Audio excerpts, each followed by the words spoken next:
Class 11 Bangla first সেমিস্টারের যে প্রথম কবিতা ঈশ্বরচন্দ্র বিদ্যাসাগর, যার লেখক মাইকেল মধুসূদন দত্ত। আজকের এই ভিডিওটিতে আমরা এই ঈশ্বরচন্দ্র বিদ্যাসাগর কবিতা থেকে চূড়ান্ত গুরুত্বপূর্ণ 35 নম্বরের মক টেস্ট নিয়ে এসেছি।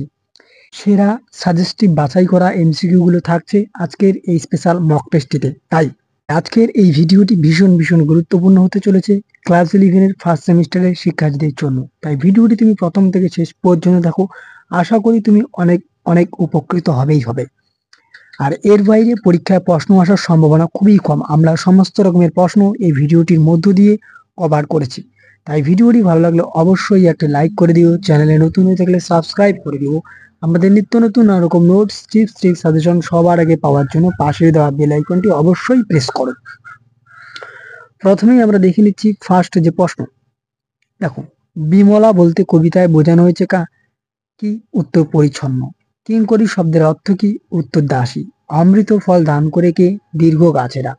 ঈশ্বরচন্দ্র বিদ্যাসাগর কবিতাটি যে ছন্দে লিখিত হয়েছে? উত্তর অমিত্রাক্ষর। নেক্সট, এই কবিতায় বন্দনা করা হয়েছে ঈশ্বরচন্দ্র বিদ্যাসাগরের। কিরণ শব্দের অর্থ আলোক রশ্মি। ঈশ্বরচন্দ্র বিদ্যাসাগর কবিতাটি যে ধরনের কবিতা? উত্তর সনেট কবিতা। সনেট বলা হয় সাধারণত 14 পংক্তির কবিতাকেই সনেট বলে, অর্থাৎ 14টি লাইনের কবিতাকেই সনেট বলে। নেক্সট, পরিমল শব্দের অর্থ সুগন্ধ।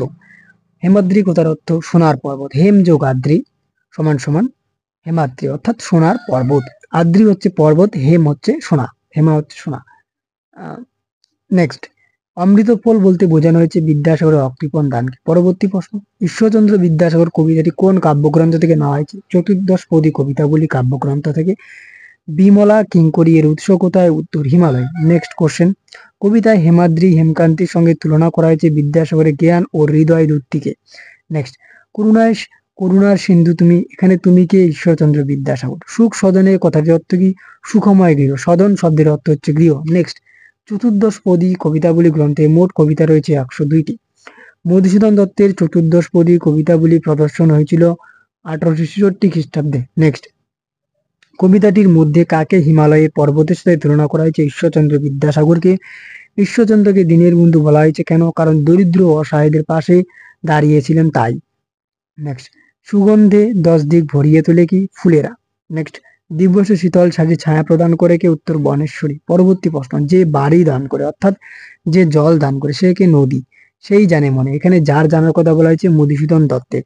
তরুদল যেভাবে অমৃত ফল জোগায় পরম আদরী। শীতল শাসী শব্দের অর্থ শীতল বাতাস, যার দ্বারা ক্লান্তি দূরীভূত হয় সুশান্ত নিদ্রায়। করুণার সিন্ধু কথাটি অর্থ হলো দয়ার সাগর। নেক্সট, যাকে কবি ভাগ্যবান বলে মনে করেছেন যে মহাপর্বতের সুবর্ণ চরণে আশ্রয় পায়।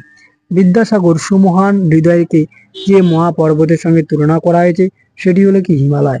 যার সুখ সদনে সেবার কথা বলা হয়েছে গিরিশের।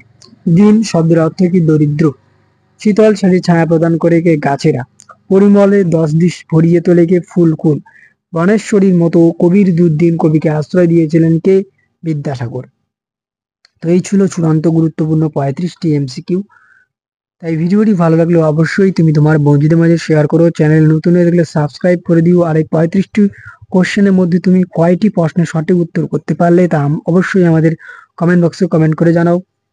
তো আজকের ভিডিওটি এই পর্যন্ত, দেখা হচ্ছে অন্য কোনো এক ভিডিওতে। ততক্ষণ পর্যন্ত পড়তে থাকো, জানতে থাকো এবং অবশ্যই আমাদের পাশে থাকো। এতক্ষণ পর্যন্ত ভিডিওটি দেখার জন্য ধন্যবাদ। আর এই ভিডিওর ফ্রি পিডিএফ এর পাসওয়ার্ডটি হলো, মনে রাখবে, ঈশ্বর@12। এই পাসওয়ার্ডটি প্রদান করলে তুমি অনায়াসেই আমাদের ডিসক্রিপশন বক্সের লিঙ্কে ক্লিক করে পিডিএফটি ডাউনলোড করতে পারবে।